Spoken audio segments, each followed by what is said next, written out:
Welcome back to my channel Shobhana dot Biplab. সকলকে জানাই স্বাগত। আজকে বিকেল 4:30টার সময় ব্লগটা স্টার্ট করলাম। আর তোমরা দেখতেই পাচ্ছ যে আমি গুছিয়ে গেছি, রেডি হয়ে নিয়েছি, আর এদিকে মিষ্টিকেও কিন্তু গুছিয়ে দিয়েছি। মিষ্টির বাবার আজকে ছুটি নেই, সেই জন্য মিষ্টিকে নিয়ে আমি একাই যাচ্ছি। আর ও ছোট্ট দেখাচ্ছে, ছোট্ট ভাই। আসলে আমার মামা শ্বশুরের বৌমা আর নাতি ওরাও যাবে। এই দেখো আমরা কিন্তু চলেও এসেছি আমাদের গাইঘাটার উন্নয়ন মেলাতে। মিষ্টির যখন পরীক্ষা চলছিল তখন থেকে খুব বায়না ধরেছিল আসবে বলে।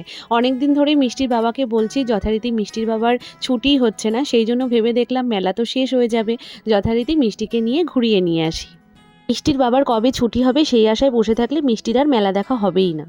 আসলে কি বলতো, খুব দরকার ছাড়া মিষ্টির বাবাকে না নিয়ে আমরা কোথাও যাই না। ওই জন্য কোথাও একা একা গেলে না সাহসও পাই না, মনটাও খারাপ লাগে। আগে যেমন খুব দরকারি কাজ বলো যাই বলো সব ক্ষেত্রেই মিষ্টির বাবা আমাদের সঙ্গে সঙ্গ দিত। এখন যেমন পারে না, কিন্তু আমাকে সেগুলো করে নিতে হয় বাধ্যতামূলক। কেন না করলে তো তাহলে আর কিছুই করানো হবে না, তাই না? সেই রকমই এখন আস্তে আস্তে মিষ্টিকে নিয়েও আমার বেরোতে হবে, নাহলে মিষ্টিরও কোথাও যাওয়া হবে না ওর বাবার আশায় বসে থাকলে।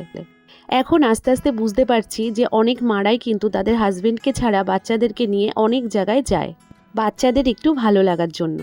প্রথমে একাই মিষ্টিকে নিয়ে যাব ভেবেছিলাম, কিন্তু ভালো লাগছিল না, একা একা কেমন একটা বোকা বোকা লাগে। তারপরে ভেবে দেখলাম যে না, মামা শ্বশুরের বৌমাকে মানে দিদিকে বলি, দিদি যদি যায় তাহলে আমরা দুজনে গেলে বেশ ভালোই লাগবে, ছেলে মেয়ে দুটোকে নিয়ে আমরা ঘুরে আসবো। মিষ্টির মেলাতে গিয়ে খাওয়ার দিকে কোনো নজর নেই, ওর নাগরদোলনা চড়বে, এটা কিনবে ওটা কিনবে, ওর শুধু এই সব দিকে নজর। খাওয়া দাওয়া হয়ে গেলে বাড়ির জন্য কিছু নিয়ে রওনা দেবো। এই দেখো আমরা কিন্তু বাড়িতে চলেও এসেছি, আর মিষ্টি দেখাচ্ছে দেখো কি কি আনা হয়েছে। এটা ওর জেঠিমা দিয়েছে মিষ্টিকে। আর এর মধ্যে ছিল ব্যান্ড, এই যে ব্যান্ডটা, এটা আমি কিনে দিয়েছি মিষ্টিকে। আর এই বলটা কিনে দিয়েছে ওর জেঠিমা।